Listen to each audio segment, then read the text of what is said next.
Today we'll be discussing a very important topic, and that is cell cycle and cell division. First we need to understand what do these two terms mean.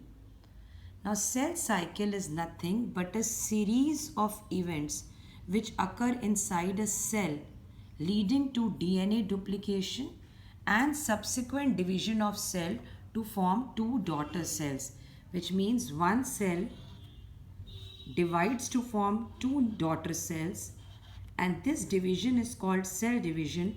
But before it divides into two daughter cells, there are a lot of changes which occur inside the cell. Whatever is its genetic content inside the nucleus, that doubles up, cytoplasm builds up, and then cell division occurs. So cells divide or cells increase in number by the process of cell division. So if you have to write what is cell division, cells increase in number by the process of cell division. And what is cell cycle?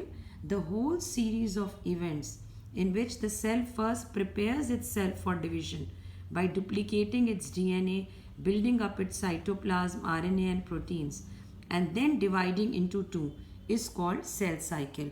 So learn the definitions of cell cycle and the definition of cell division.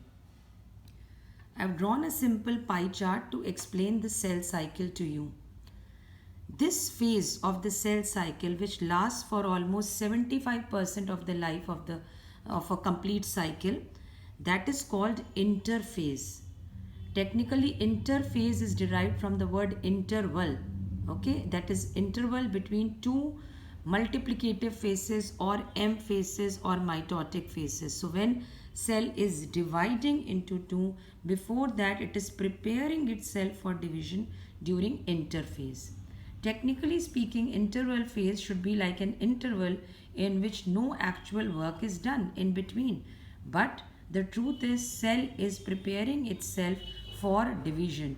Just like during dormancy period, a seed prepares itself for germination, during interphase, the cell prepares itself for division.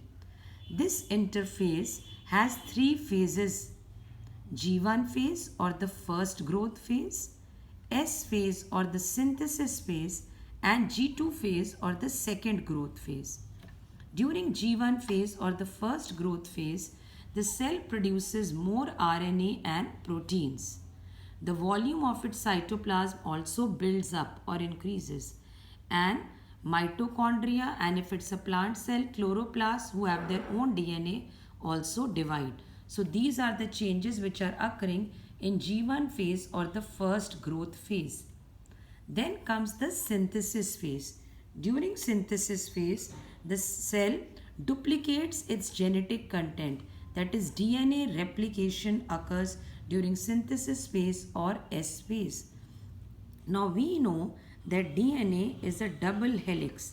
It's a double helical structure like this. Now what happens when DNA content has to double up?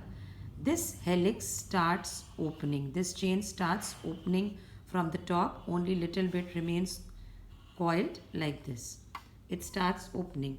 As it opens, new strands of DNA are synthesized here. It's a new strand of DNA being made here and a new strand being made here. So what happens? One parent strand remains and one new strand is being made in the daughter DNA. And then these two strands coil around each other. That is, these two coil around each other and these two coil around each other.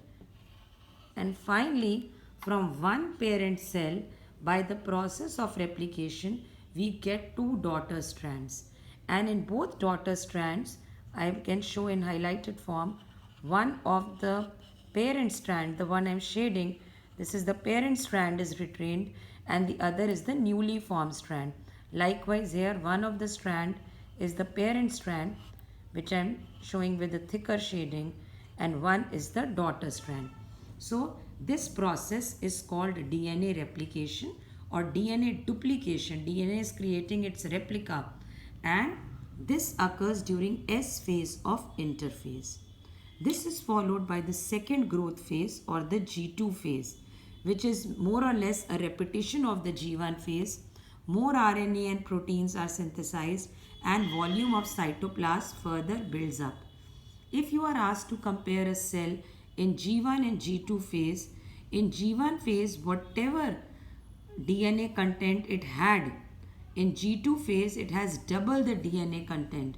Because remember what occurred in between? The S phase, during which DNA content was duplicated. So, cell cycle can be divided into two phases, interphase and M phase. Interphase is further divided into three phases: the first growth phase, the synthesis phase, and the second growth phase. Next comes the M phase or the mitotic phase, in which the cell is actually going to divide. This mitotic phase also has two stages. One is karyokinesis, that is division of nucleus, and second is cytokinesis, that is division of cytoplasm. Remember, always first the nucleus divides. If this cell has to divide, first its nucleus would divide into two, and then the cytoplasm divides. A wall develops in between and two daughter cells are formed.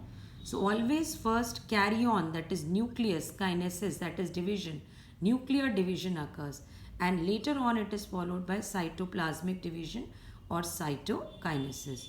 So our diagram of cell cycle, the pie chart, shows this long interphase in which G1 is the longest, followed by S, and then G2. From here to here is interphase.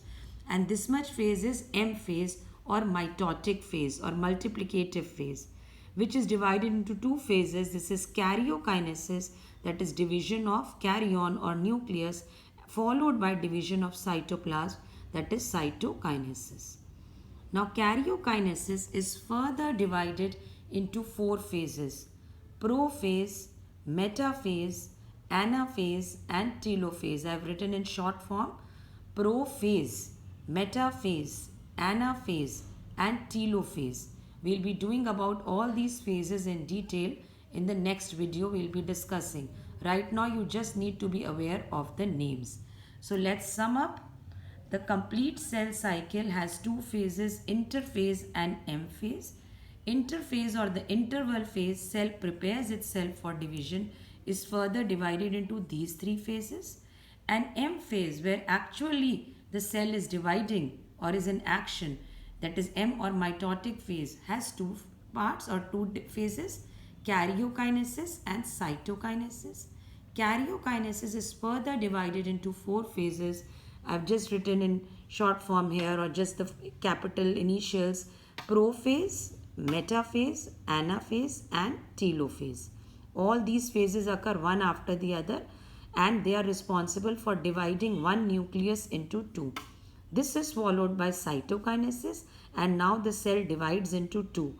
And each of the two daughter cells now undergoes an interphase, that is having their own G1S and G2 phase, preparing to divide again. This is what happens in a typical mitotic division. Now, cell division is of two kinds: mitosis and meiosis. Details of meiosis are not in our syllabus, so we'll be talking mainly about mitosis